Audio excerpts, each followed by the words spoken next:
Welcome to the Renaissance English History Podcast, episode 36 on Henry VIII's founding and creation of the Tudor Navy. I hope you're all having a wonderful Thanksgiving weekend. If you're listening to this over Thanksgiving weekend, thanks for taking a break from your tryptophan-induced sleeping coma and your Black Friday shopping in order to listen to me. I really appreciate it. Before I get started, I just want to tell you about an amazing tour of England that I'm putting together, and I want to invite you to come on this once-in-a-lifetime experience with me. So a good friend and I have put together a tour company. It's called Big World, and our launch tour next spring 2016 is English Cathedrals and Choral Evensong. So we're going to visit places like Cambridge and Ely, Bath Abbey, Salisbury, Winchester, with a lovely day spent in the Cotswolds and Cirencester as well. And at each stop, we're going to have a tour in the morning, a history tour of wherever we are. And then we're going to have free time in the afternoon and then gather back together to attend and listen to the Evensong service, most days in the chapel or cathedral, wherever we're visiting. So we're going to cap the tour at just 12 people, and there are still some spaces available.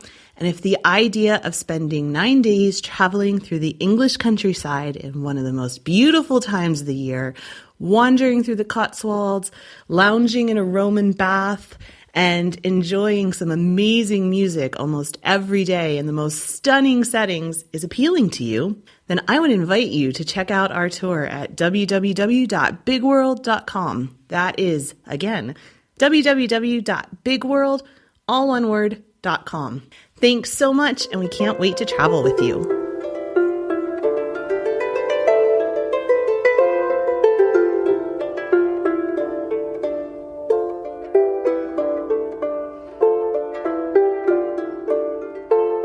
Hello, and welcome to the Renaissance English History Podcast. I'm your host, Heather Tesco.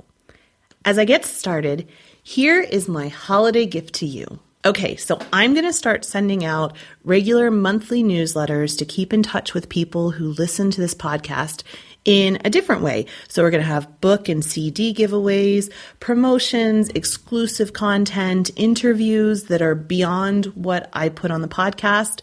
And it's all going to be in like a monthly newsletter. And if you sign up for the newsletter before the end of the month, before the end of November, in the next 4 days, I'm going to send you a Tudor-themed digital advent calendar that I created.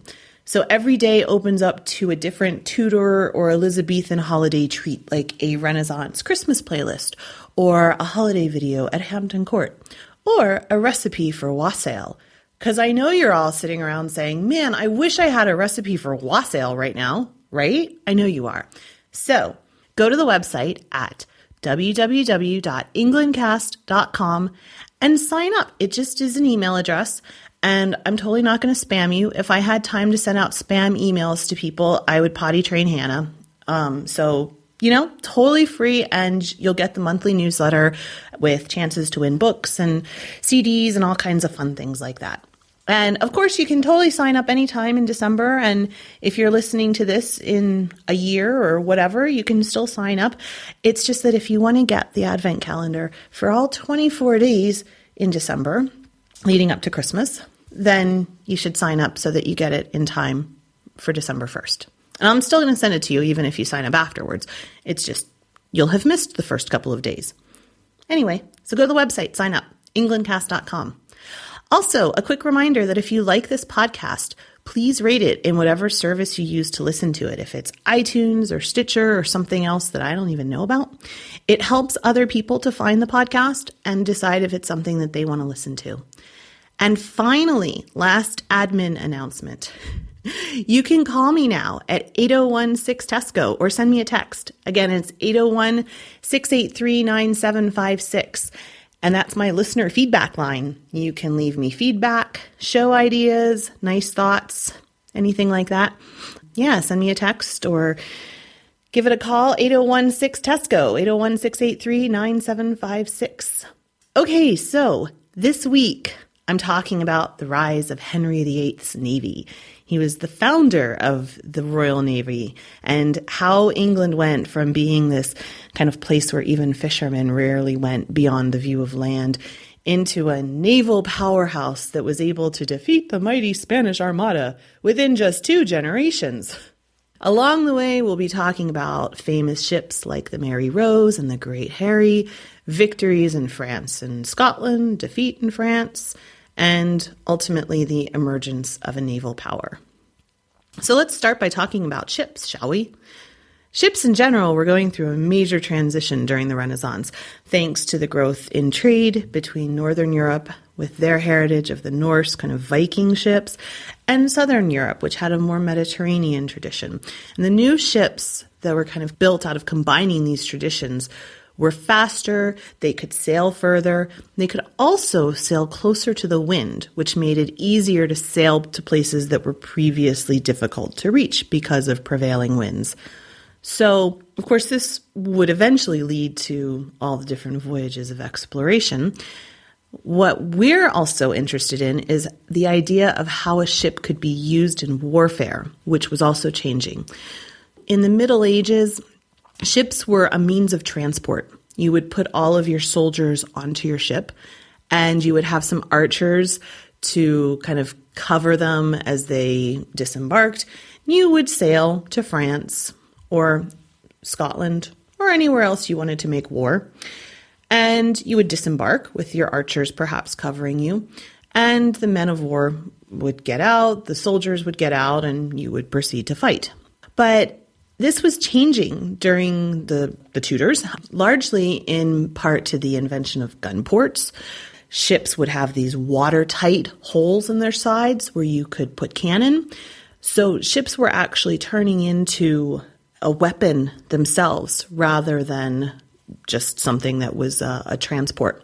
And so you would also have guns and cannon and gunpowder coming in and being more widely used in warfare was part of this as well. So it was a period of a lot of transition. And people were still figuring out the best ways to work with ships, to use gunpowder on ships. Looking at Henry VIII now, before he became the womanizer that we all so lovingly know now, he was, of course, interested in all things military, and especially ships and guns. And he would retain that interest. I don't mean to make light of it and say before he became a womanizer, he was interested in this stuff and then it all went away. He was always interested in it. It was a lifelong kind of interest that he had. He really loved to receive pictures of ships. It was like one of his favorite gifts. If you wanted to get on his good list at Christmas time, you would give him a picture of a ship. And he also owned a really rare European tidal almanac. So that was a really rare thing that he had. Twice during his reign, he struck gold coins bearing the image of ships as well. And he often left London to keep up on maritime affairs in different ports so that he could see for himself what was going on. And he really was involved in all of the shipping, all of the Navy kind of activities. A list of shipping that had been hired on his behalf in 1512 was actually corrected in his own hand, for example. So, he was really involved in the shipping side of his administration. When ships were at sea, they were required to keep the king directly informed of events. Henry actually may have also participated in designing ships himself. Eustace Chapuis, the imperial ambassador, who had no reason, of course, to exaggerate Henry's talents, towards the end of his reign, he wrote that Henry had begun to, quote, make ships with oars, of which he himself is the architect, unquote. So Henry VIII's father, Henry VII, started the Tudor interest in ships, although he certainly didn't have the same level of enthusiasm as his son did. Though the monarchy had used Portsmouth Harbor since the 12th century, it had briefly been a galley base under King John, and Henry VII was the first monarch to spend a lot of money on its defenses. He really wanted a fully functional naval base on the south coast. Of course, he had invaded from Brittany, so he was familiar with the threats that the south coast could pose, and he wanted a naval base on the south. So he ordered construction also of its first dry dock in 1485, was on the southwest tip of Portsea Island, and Henry VII left his son 2 big men of warships. There was the 4-masted Regent of 1,000 tons and the 3-masted Sovereign that was just slightly smaller. There were also 3 much smaller royal ships, including Mary and John, Sweepstake, and Mary Fortune. And this was the Navy when Henry VIII came to power. That was it. That's what Henry VII left his son. With that being said, though, in fairness to Henry VII, another change that was happening during this time was the idea that the monarchy needed a standing navy. Up until now, the king would simply call on merchant ships as he needed them. And maybe it's in part the growth of the specialization with guns on board that made that a little bit less likely. But traditionally, the king's ships would be only partly owned by a monarch. And generally, they were intended to trade like any other ships. The profits would sometimes actually go right into the monarch's own pockets rather than the treasury. And if hostilities broke out, it was easy to turn a merchant ship into a warship. And generally, monarchs would rent boats also, with the fee being per ton per month. And Henry VIII did this as well. In 1512, he was paying 1 shilling per ton per month. That was a rate that wasn't very generous to the ship owners. Sometimes the monarchs would even rent out their own ships. So this was kind of a two-way street. They would rent out their own ships to merchants. Henry Tudor, Henry VII, had let out his Sovereign towards the end of his reign to merchants who were going to the Mediterranean. From time to time, ships could be conscripted into the king's service. It was called being arrested into the king's service. And sadly, if the ship was lost, of course, they weren't compensated for that. So you didn't really want that to happen to you if you owned a ship. But it could. So another monarch that was leaning towards building a navy at the time, which made it even more important for Henry VIII, was James IV of Scotland. Scotland was, very similar to England in being dependent on the sea and having a long coastline. In 1506, 4 years after signing a perpetual peace treaty with England, James had informed Louis XII of France that he was determined to build a fleet capable of defending Scotland against anyone. By the end of his reign, he had acquired 38 ships. One of those, started in 1506, was this super ship. It was called the Michael. It was 1,000 tons. It needed a crew of over 300 to work her. It was pretty much the biggest vessel afloat when it was completed. For the first time, a ship carried real artillery, the kind that soldiers in siege warfare would recognize. It was a really big deal for people, for ships at this time, this change in mindset that a ship could have real artillery. The ship carried 120 gunners to work the cannons, in addition to the regular crew. Henry quickly came to the conclusion that he was going to have to match her with a great warship of his own. The idea of a navy at the time was kind of a 3-tiered job. First, the warships were there to protect a country's interests from pirates or other predators. And sometimes they took soldiers to warfare, like I said. And finally, they enhanced the stature of the sovereign. For England, the primary job was to protect the merchants and the commerce. English trade at this time actually did extend all the way up to Iceland in one direction, the far end of the Baltic in the other, down the Atlantic coasts of France and Spain, and into the Mediterranean just a wee bit. So England imported a wide variety of items like wine and produce and spices. It exported mostly fish and coal from Newcastle, and wool was turning into the number one export at this point as well. So it's really important to make sure those traders were protected, and they would be escorted along parts of their routes. But, of course, glory and reputation was a prime motive for Henry VIII in all things, as we have seen, and he quickly began making war against France in an alliance with his father-in-law, Ferdinand of Aragon, and the Holy Roman Empire. He had an early failure in 1512 when Edward Howard, who was the admiral, after having a successful expedition to Brittany, returned and wound up losing a major ship, the Regent, in what should have been a really easy battle. And it was because the ship's captain tried to use the traditional tactic of grappling and boarding an enemy ship for hand-to-hand combat.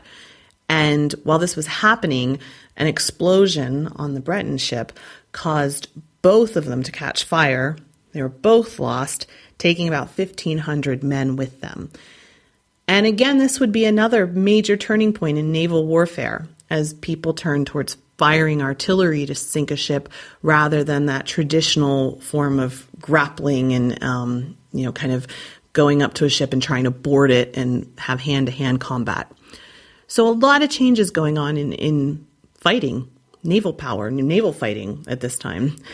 So that was 1512. It was a bit of a setback for Henry. He did recover quickly, though. He spent much of 1513 winning battles in both France, and when his wife, Catherine of Aragon, was acting as regent, she oversaw winning the famous Battle of Flodden in Northumberland, where the English beat back the invading Scots, killing much of the Scottish nobility, including the king. And right around the same time, the Scots suffered another setback when their navy was affected by some very violent storms while they were aiding the French against the English, and their great ship, the Michael, ran aground and was almost lost. It was left behind when the Scottish fleet sailed home in November. The French actually bought her for 40,000 francs. All of this is the backdrop against which Henry started his shipbuilding project. He began with the Mary Rose and her sister ship, the Peter Pomegranate, in 1510. The Mary Rose is the most famous because of its history. It was sunk in 1545 in the Battle of the Solent in the Straits off the Isle of Wight when the French were trying to invade England. And attempts were made for years with divers trying to rescue her in some way, but it wasn't until 1982 that she was salvaged, and now she's undergoing a major reconstruction in Portsmouth. Almost 15,000 items were preserved, and so she's a bit of a Tudor time capsule with personal items like shoes and combs mixed in with navigational tools and coins and mugs and even the remains of a small dog. So both the Mary Rose and the Peter Pomegranate were really large warships that had specially built gun ports in the sides of the boat on their special platforms. And the Mary Rose served for 35 years, and the Peter Pomegranate was last mentioned in the records in the late 1550s, which means that she had served for almost 50 years. In response to the Scottish ship, the Michael, though, there was a bit of an early sort of arms race with Henry building the Henri Grâce à Dieu, which was also called the Great Harry, and that was his response to the Michael. It was built at the new naval yards in Woolwich, which Henry had created specifically to build his new ship. And this ship, let me tell you guys, it was amazing. It had 43 heavy guns, 141 light guns.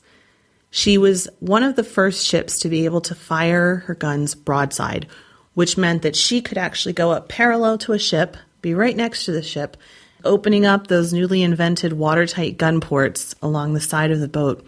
She could fire all of her cannon from the side simultaneously, which would, of course, be totally devastating. Though, of course, it took an expert captain to be able to maneuver a ship to be able to pull off something like that. But it was really amazing.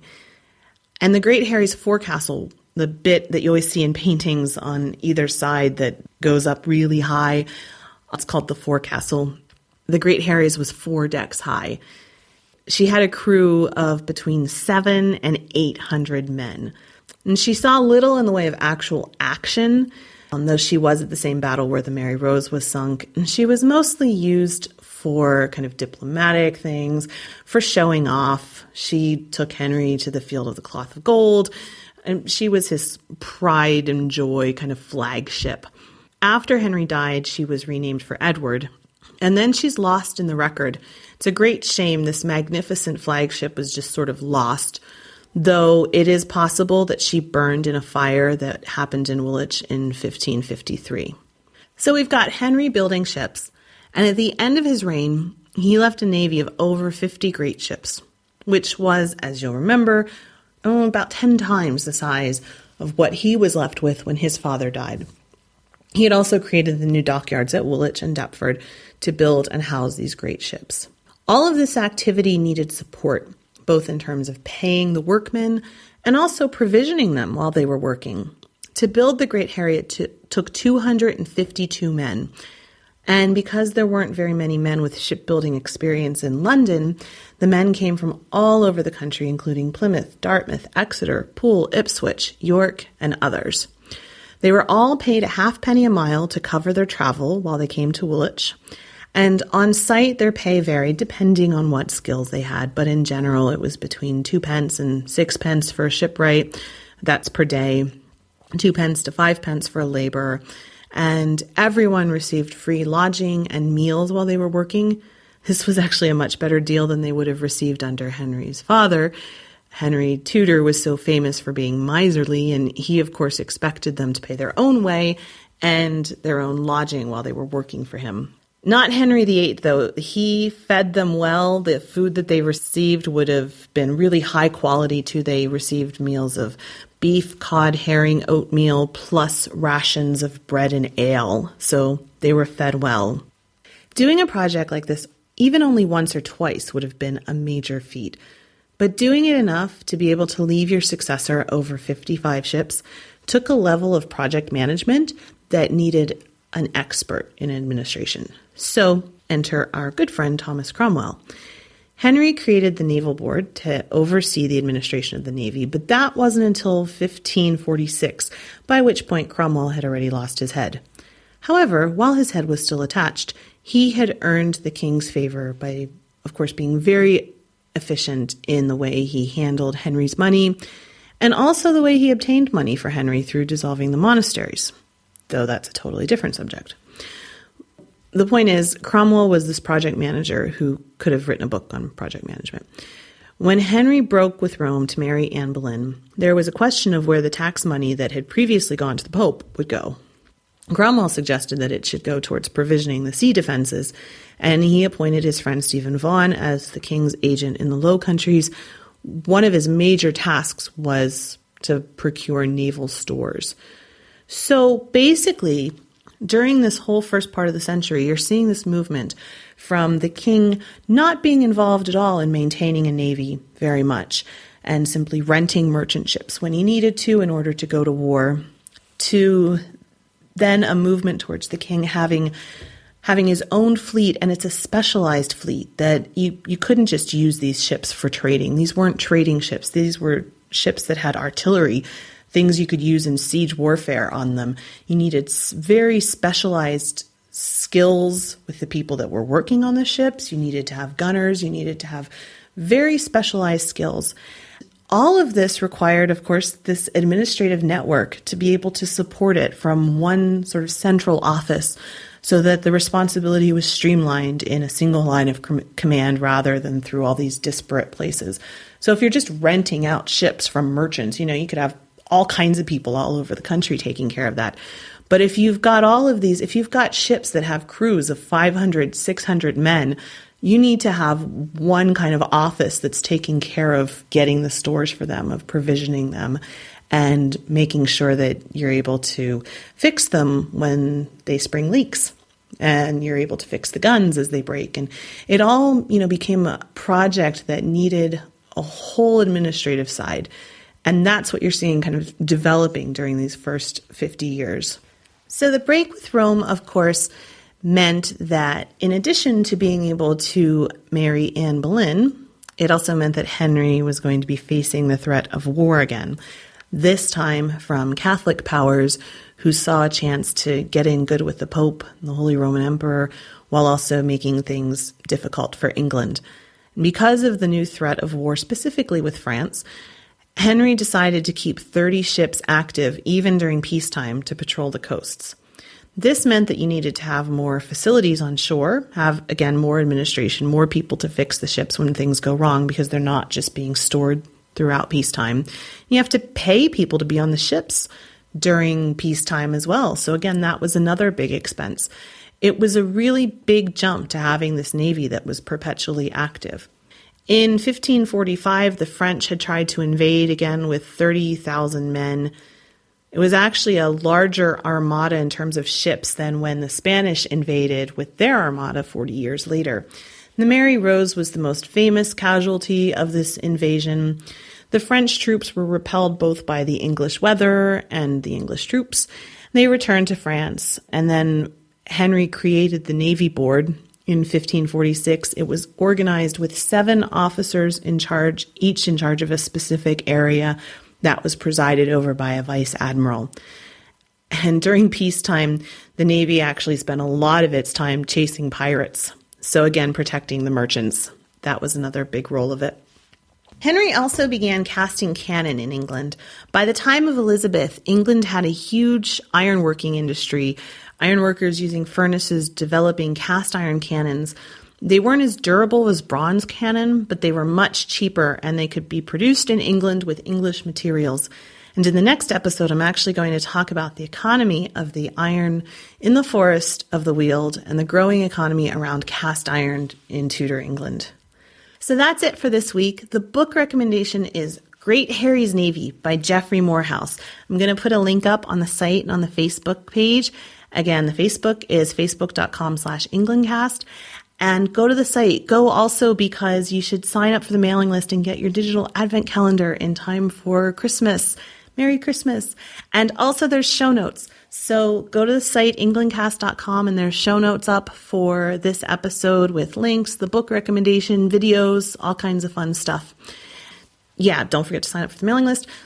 Check me out on YouTube. I do a Tudor Minute pretty regularly on Tudor history, so there's links up to that. It's quick little bite-sized, 5-minute bite-sized bits on Tudor history, different aspects of things. And sometimes my daughter Hannah makes an appearance. And there's a link to that all on the site. And hey, you guys, thank you so much for your listenership and your support. The next episode, like I said, in 2 weeks is going to be on the burgeoning Industrial Revolution. No, not the one in the 18th and 19th centuries. I'm talking about the iron industry that took off at the close of the reign of Henry VIII and what that meant for the English economy. So I hope you're having a wonderful season of Advent. I hope you had a fantastic Thanksgiving and you're still enjoying your Thanksgiving weekend. And I'll talk to you guys again in just about 2 weeks. Thanks so much. Talk to you soon. Blow, northern wind, ascend who may be sweating. Blow, northern wind, blow, blow, blow. Ich hatte bord in Bauerbricht, dat soll semlis und sich. Mänskfull meiden of nicht, fairen freight of wonder.